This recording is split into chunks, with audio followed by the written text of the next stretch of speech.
Olha, gente, a senadora Soraya Tronic, do Podemos do Mato Grosso do Sul, ela reuniu assinaturas necessárias para abrir uma CPI das bets. Vamos voltar a falar desse assunto urgente que são as apostas online.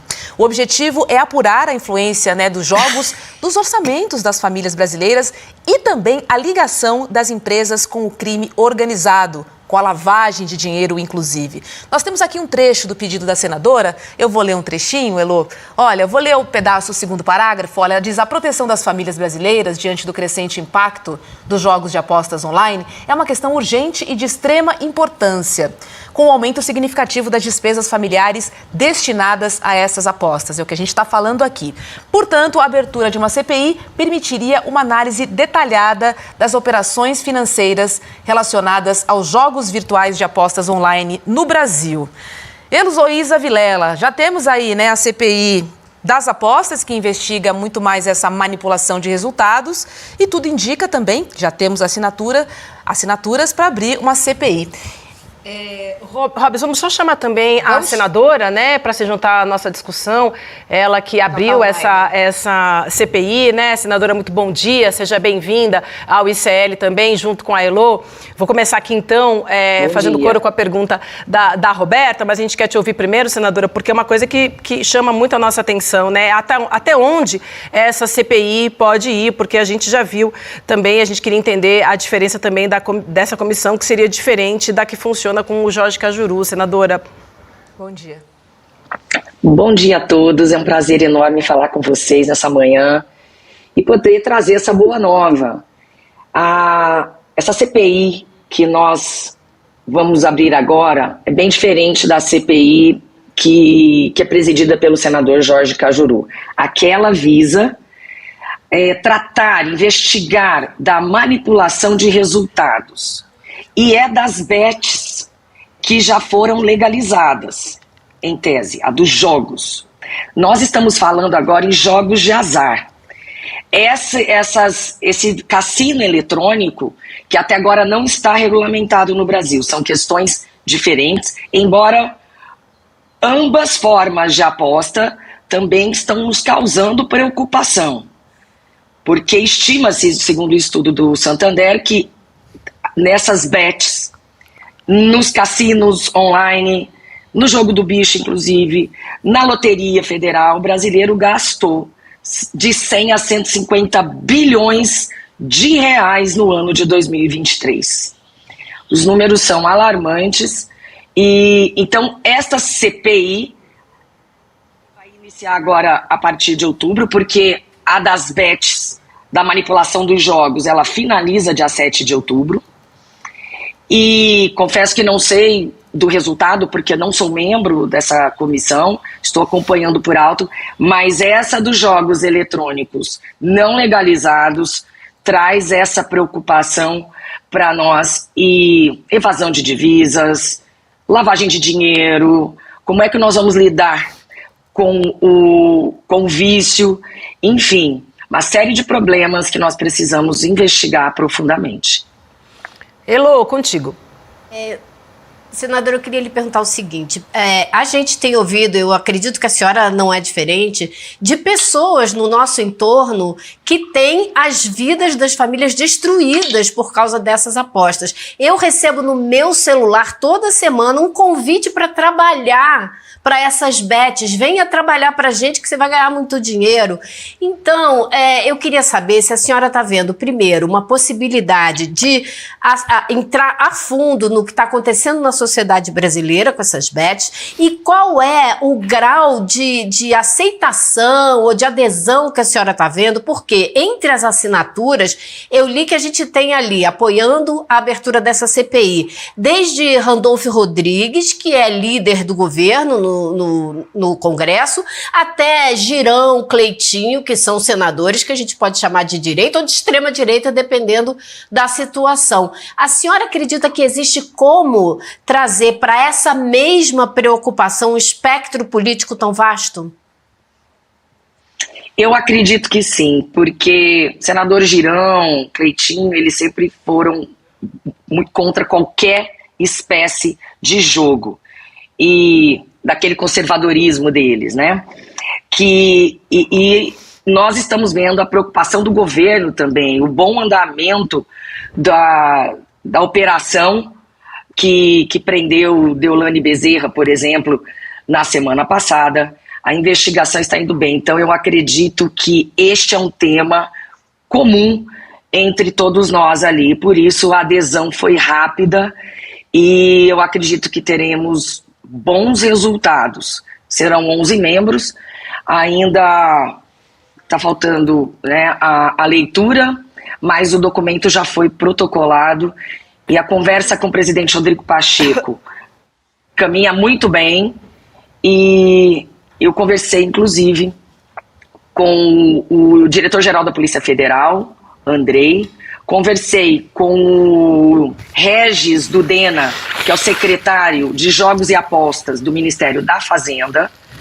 Então nós teremos muito apoio, tanto técnico, por conta das portarias que estão tramitando no Ministério, entrarão em vigor a partir do dia 1º de janeiro, mas elas não tratam de forma alguma da parte criminal. E, inclusive, sobre as investigações, com o apoio da Polícia Federal e com o nosso poder de polícia que temos durante a vigência de uma CPI. Oi, como vai, senadora? Prazer falar com a senhora, obrigado por estar aqui no nosso programa. E eu tenho estudado essa questão já há um tempo, porque, enfim, eu ando muito, né, pelo país e pelas regiões periféricas e é inacreditável o tamanho que esse problema virou. Inacreditável mesmo, assim. São pessoas perdendo absolutamente tudo, passando a ter dívidas enormes que normalmente são resolvidas por agiotas, então se tornam escravas ali da agiotagem no lugar onde elas moram, têm os seus filhos, famílias ameaçados pelos agiotas, têm que se mudar de lugares, pessoas tirando as vidas e crianças com idades de 7, 8 anos que já começam a apostar e estão sendo viciadas para já entrar nesse jogo. Tem um problema muito sério, e eu já estou falando isso porque eu acho que é um argumento muito importante para dar. Apesar de eu ser contra todo tipo de jogo, é muito improdutivo para qualquer economia você ter esse tipo de atividade muito grande. Quando você tinha os cassinos, por exemplo, que, repito, eu sou absolutamente contra, você ainda tinha aquele pessoal que justificava, não, mas construir um prédio, vai ter show da Celine Dion, vai ter ali um restaurante, vai ter... A aposta online, ela não tem absolutamente nada. Ela é vício e tirar dinheiro dessas pessoas mais pobres. E um ponto que a Roberta chamou a atenção aqui, e a Heloísa Vilela também, de como é abrangente assim, o espectro político que você consegue pegar. Outro dia teve um rapaz aí que gosta de ficar arrumando confusão da extrema-direita, que gravou um vídeo falando, olha essa campanha agora do banqueiro comunista contra as apostas. E o curioso, eu fui ver os comentários, que os comentários dos seguidores eram o seguinte, olha, você me perdoe, mas agora o banqueiro comunista tá certo, porque na minha família um pessoal perdeu... Então, até ali, onde a pessoa tinha tudo para, enfim, por causa da raiva do personagem que eu represento, ter raiva do mérito, eles foram no mérito, eles falaram, cara, não dá. Agora, qual o meu medo, senadora? Eu disse tudo isso para dizer qual o meu medo. Esse negócio é essencial para o país. E a gente sempre confia nas boas intenções das pessoas. Mas quando a gente teve a CPI das apostas, e não, olha só, não é aqui um juízo de valor sobre o senador Cajuru, que eu nunca parei para conversar com ele. Então eu estou muito cuidado para não fazer juízo de valor em quem eu não conheço. Mas ele é patrocinado por uma bet. É um conflito de interesse, assim, absolutamente claro para todo mundo, presidente dessa questão. Eu fui uma das pessoas chamadas para a CPI das lojas americanas. Quando eu cheguei lá, eu falei, o grande perigo da CPI das lojas americanas é que a gente está falando de investigar os homens mais ricos do país. Então esses caras têm muito poder econômico e político, que pode influenciar, sabe-se lá como, as pessoas que estão participando dessa CPI. Não deu outra, nem foram chamados para depor e não deu em nada a CPI das americanas. A minha dúvida é a seguinte, será que essa CPI, que eu lhe aplaudo de pé, assim, de verdade, de coração, independente da visão econômica que cada um de nós tem, assim, uma coragem e uma atitude louvável da senhora colocar essa CPI de pé. Mas a minha dúvida é, Será que a gente não vai ter uma turma só usando isso para elevar o seu passe ou o valor do seu voto? Ou para enterrar essa CPI, usar essa CPI como uma moeda para receber dinheiro? Vamos lembrar que a Globo recebeu mais de R$500 bilhão dessas bets. Eles são os maiores patrocinadores de tudo. Eles têm dinheiro para comprar todos os influenciadores. A senhora não tem medo que essa CPI já nasça como uma chance da turma ganhar, assim, privilégios em cima dessas bets? Porque esses caras são muito poderosos. Qual a expectativa que você tem disso ser levado a sério e combater lavagem de dinheiro, combater o vício que está afligindo as pessoas mais pobres desse país e realmente resolver uma questão que é tão grave como uma pandemia no país? Olha, a tua preocupação é minha preocupação também, porque nós somos 81 senadores, essa não vai ser uma CPMI, mas nós sabemos que lá na Câmara são 513, não dá para a gente colocar a mão no fogo por absolutamente ninguém, mas há gente séria sim, há gente preocupada lá dentro do Congresso Nacional. E dentro disso, algo muito importante que você lembrou dos próprios bancos, a própria Febraban, por meio do Isaac, já demonstrou essa preocupação, eles estão fazendo estudos, estão analisando. Uma preocupação que Andrei me passou e que me deixou absolutamente chocada é que isso pode interferir, inclusive, nas eleições agora, porque há pessoas apostando em nomes. Isso. Nomes. E tendentes a votar naquelas que eles apostaram por conta para ganhar dinheiro na aposta. De tão grave que isso é. Agora, nós precisamos olhar, é mais fácil você controlar um universo de 11 membros do que você lidar com uma CPMI, com pessoas absolutamente descomprometidas. Eu, Edu, com pouco tempo de política que tenho, já conquistei, acredito, uma certa credibilidade e a demonstração de que eu não tenho medo de gente grande. Eu não tenho medo nenhum.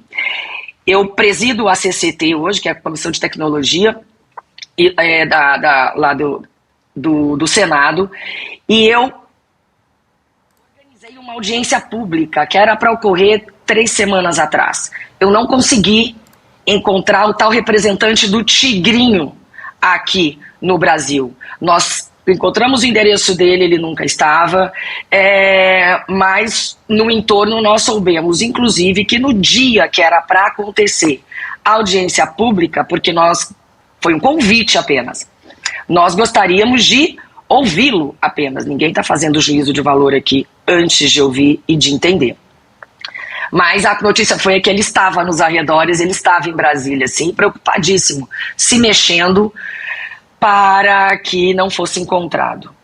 Então eu desmarquei a audiência pública e parti para o caso da CPI. E eu sou ouvinte de vocês. Eu tenho acompanhado o seu trabalho, e falei ontem para a Heloísa, e ontem de manhã, quando eu consegui as assinaturas, porque eu as coletei no silêncio, justamente porque se eu começasse a dar visibilidade antes, eles agem. Então, eu consegui 32 assinaturas, porque todo dia é um ou outro que está assinando, mas eu necessitava apenas de 27 assinaturas. Consegui rapidamente. O apoio da Polícia Federal, que vai disponibilizar 2 ou 3 agentes para nos acompanhar, me deixa bastante tranquila, principalmente porque eles estão agindo com mãos de ferro em cima deste problema. E então, assim, eu fico tranquila por ter também proteção. Sim. Eu preciso de proteção. Isso não é uma brincadeira, isso é algo que está mexendo no bolso de gente muito grande, de gente poderosa, de gente ligada a políticos. E a organizações criminosas, porque vamos lembrar que a maneira hoje em dia mais fácil de esquentar dinheiro em volumes muito altos é através das apostas, porque ninguém declara no imposto de renda que apostou R$100, mas o que você recebe com carimbo de que aquilo tem origem. Então isso está sendo usado absurdamente, não é à toa essa operação da Polícia Federal foi sobre isso. Então, assim, realmente, proteja-se e se cuida e conte com a gente, mas comigo especialmente para poder ir para cima, sabe? Investigar isso. Ontem, quando eu consegui as assinaturas, eu pedi para a minha assessoria entrar em contato, até me passaram o seu telefone, e aí a Heloísa já entrou em contato comigo, e foi por meio dela que a gente se linkou aqui. Mas algo que me preocupa também, eu vou passar, Elo, para você depois, o vídeo que tem uma imitação tosca da minha voz, uma imagem minha, falando que eu ganhei 300 mil reais no Tigrinho e chamando as pessoas para jogar. Então isso aconteceu há meses. E eu denunciei, eu registrei essa ocorrência na Polícia Legislativa e aquilo começou a me preocupar sobremaneira com a minha imagem, óbvio. Então eu sou contra todo tipo de jogo. Eu não sei jogar nem baralho, sinceramente. Tá? Nunca sei o nome dos naipes, sabe? Eu sempre me enrolo com aquilo. Mas os cassinos, sempre me enrolo. Eu falo a florzinha, né? O coraçãozinho, o coraçãozinho. Eu não gosto, o coraçãozinho, eu não sei. Mas, senadora, ontem, quando eu conversei com a senhora ontem pelo telefone, eu achei que uma das linhas de investigação que a senhora pretende adotar nessa CPI é muito importante, que é tentar definir exatamente como funciona o algoritmo desses jogos. Mostrar como eles são desenhados para que as pessoas percam dinheiro. Se a senhora puder falar um pouco disso. Sim. Nós já percebemos que, como os caça-níqueis, gente, como os jogos mesmo de azar, eles são programados, segundo o que a gente já levantou, tá? Para você começa ganhando, mas chega uma hora que você começa a perder. É sempre a mesma rotina. Então, nós precisamos sim entender como é que funciona, temos que regular, ter uma espécie de controle sobre estes programas. E lembrar algo que o Edu falou, muito importante, nos cassinos, os cassinos físicos, além deles gerarem emprego, porque agora a gente está tentando encontrar o que é bom nisso, né? Você pode controlar da seguinte maneira: olha, quem mora na região não pode frequentar mais do que 2 vezes por semana. O cartão de crédito tem que ser limitado a X, aí tem um stop ali, tem um pare no cartão de crédito. A família sabe quando você saiu de casa. Lembra daquela época dos bingos? Eu tenho um amigo que ia buscar a mãe dele no bingo. Mãe, já deu, ela já tinha deixado o carro lá, sabe? Mas o que acontece? A gente pelo menos sabe fisicamente onde está a pessoa. Agora, com isso aqui nas mãos, é isso mesmo. E a gente acha que é uma brincadeirinha porque o programa é todo bonitinho, tarará, pensa que a criança está brincando. E tem gente usando o pé de meia. É isso aí. O programa pé de meia. Gente, então pessoas que são beneficiárias desses projetos, desses programas sociais, não podem jogar. Então tem que ter um cadastro, porque fechar os olhos e simplesmente proibir não vai resolver. Porque desde 2018 isso tem aumentado sobremaneira e nós não acordamos. Então, é sério demais, mortes, separações, pessoas que nunca tiveram oportunidade fazendo o ladrão, né? Pessoas que trabalham há anos em empresas e são, assim, da extrema confiança do empresário, roubaram 20 mil reais. Tem histórias assim. Ela não se aguentou. Senadora, eu sei que o foco da senhora e tem que ser assim na CPI, e novamente nos colocamos aqui para ajudar no que for preciso. Eu acabei de falar que eu não vou mais a Brasília porque eu não tenho mais, assim, paciência para falar com gente que eu sei que está só fazendo teatro, e não tenho mesmo, mas eu me disponho, se precisar, a ir a Brasília e dar o que vocês quiserem de declaração, de explicação, etc. na CPI. Vocês podem contar comigo. Que nem eu fui nas Americanas, eu me disponho a isso. Mas eu queria só falar de 2 coisas que eu acho importantes. Eu acho que, como esse projeto de lei que a gente ficou sabendo ontem, que a Gleisi Hoffmann colocou, que proibir as propagandas é importantíssimo. Agora, essa é uma luta gigante, porque imagina as Big Techs, o que elas estão ganhando com essas propagandas, o que a Globo ganha com essas propagandas. Então ia ser um caos. Mas o cigarro não é proibido? Por que o cigarro é proibido? Pode fazer propaganda de cocaína? Hoje as bets, elas causam mal maior à população, muito maior do que a cocaína, por exemplo. Você não pode fazer propaganda de cocaína, de crack. Por que pode fazer? Então esse é um. E o segundo, eu acho que tinha que ter alguma lei mais severa para punir os influenciadores que emprestam a sua fama, o seu nome, para mostrar que dá para ganhar dinheiro com day trade, que dá para ganhar dinheiro com negócio de aposta, etc., sem ter risco. Porque se começa a vir neles, eles vão parar de fazer propaganda. E se eles pararem de fazer propaganda, isso já vai ser uma sinalização para a população de que tem alguma coisa errada. Não pode, você quer fazer propaganda? Pode. Mas se der ruim, vai pegar para você. Ah, então não quero fazer. Ah, então é porque você acha que vai dar ruim e você estava fazendo propaganda? Então são duas sugestões aqui, uma de uma coisa que foi iniciada ontem, né? Eu sei que tem ali a Câmara e o Senado que são diferentes, mas óbvio, a discussão política é a mesma, e a outra essa questão de ter ali um liability, né? De ter um passivo para os influenciadores que se colocam nessa história. De qualquer forma, é muito louvável esse projeto, é da Glaze, se não me engano. Isso. Não sei de quem é, mas ele tem que passar pelas duas casas. É verdade. E ontem tem que passar pelas duas casas. Então vai ser objeto também. Se já não for objeto das portarias que estão tramitando no Ministério da Fazenda, foi uma das conversas minhas ontem com o Regis, que ele se disponibilizou a me passar pormenorizadamente tudo que está sendo tratado ali, porque o intuito também da CPI é colaborar, levantar a necessidade legislativa.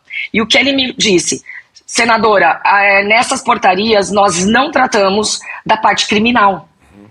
Então aí a gente já vai levantar algo. Então, trabalhando a muitas mãos, e eu agradeço a força, acompanhei que você sempre, eu vi você, acompanhei na época das Americanas, você compareceu, e algo importante de se destacar aqui, não sei se vocês se recordam, fui eu que entrei com pedido de CPI sobre o dia 8 de janeiro.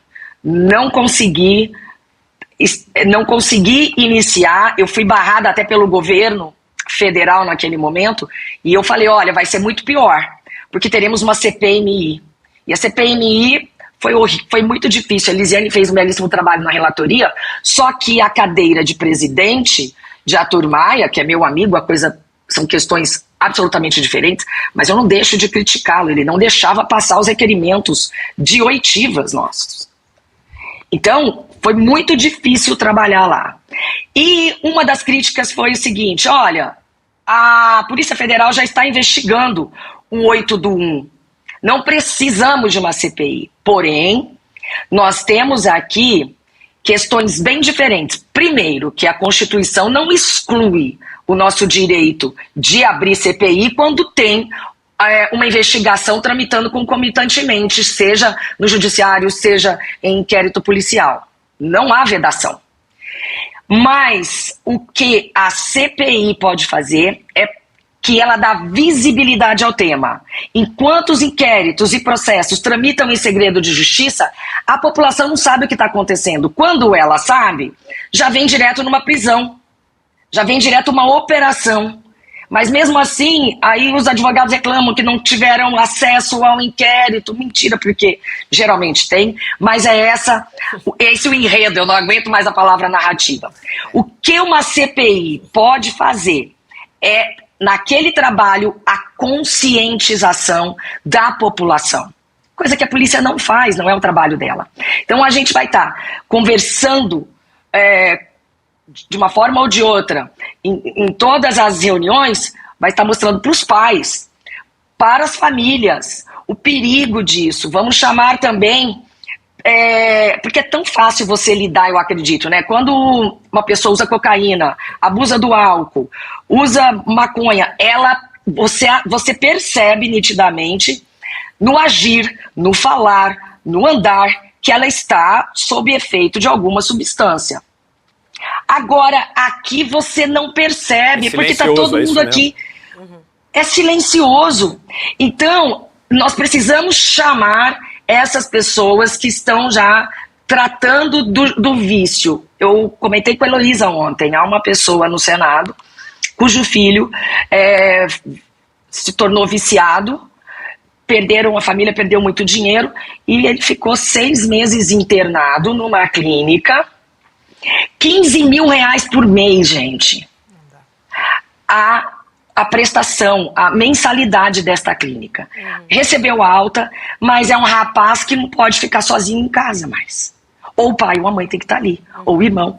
Por quê? Porque é incontrolável, a gente não consegue entender, mas nós temos que ter sensibilidade porque isso existe. É isso aí. Acho que então, todos nós, né, senadora? Acho que todos nós, todos os brasileiros, a gente tem uma história dessa para contar, infelizmente, né? Por isso que esse trabalho que a senhora está fazendo é tão importante. A gente faz coro aqui, a gente levantou essa questão com o nosso documentário, com a campanha. Então, eu queria também, até já agradecendo sua participação hoje com a gente, nos colocar, né, Edu, à disposição também. Estamos aqui, vamos acompanhar essa CPI de pertinho. A gente entende o quanto esse trabalho é fundamental e importante. Senadora, muito obrigada, então, e até uma nova oportunidade. Um ótimo dia, uma ótima semana para a senhora. Muito obrigado e bom dia, viu, senadora? Bom dia. Obrigada, pessoal. Eu só quero aqui lembrar, a Heloísa, não era ontem, né, o documentário. É quinta-feira que vem, é isso? Isso. Tá, eu vou divulgar, tá? Vou divulgar nas minhas redes, pedir para as pessoas assistirem. Vou chamar vocês para que vocês contribuam. Vocês estão analisando isso há muito tempo. Então, o jornalismo também, o independente principalmente, tem feito esse belíssimo trabalho de conscientizar a população. Então, contem comigo e saibam que ali comigo não tem conversa, não, tá? O meu compromisso é sério, e ainda mais quando eu tenho esse trabalho, o apoio do Poder Executivo, o apoio da Polícia Federal, o apoio de várias ideologias dentro da casa, eu tenho certeza que a gente vai poder agir, mas eu sei que esse pessoal não está de brincadeira e que nós temos que tomar, sim, muito cuidado e sermos diligentes. Muito obrigada, bom dia para vocês e vamos juntos. Bom dia. Vamos sim. Obrigada, senadora. Obrigada, Elo. Bom dia para você também, minha amiga. Bom dia para vocês. E, ó, 2 mulheres, uma na Câmara e no Senado agindo, né? Só queria pontuar isso. Bom dia, até semana que vem, pessoal. Perfeito. É isso, não falo nada, só observo, só observo. Tchau, tchau.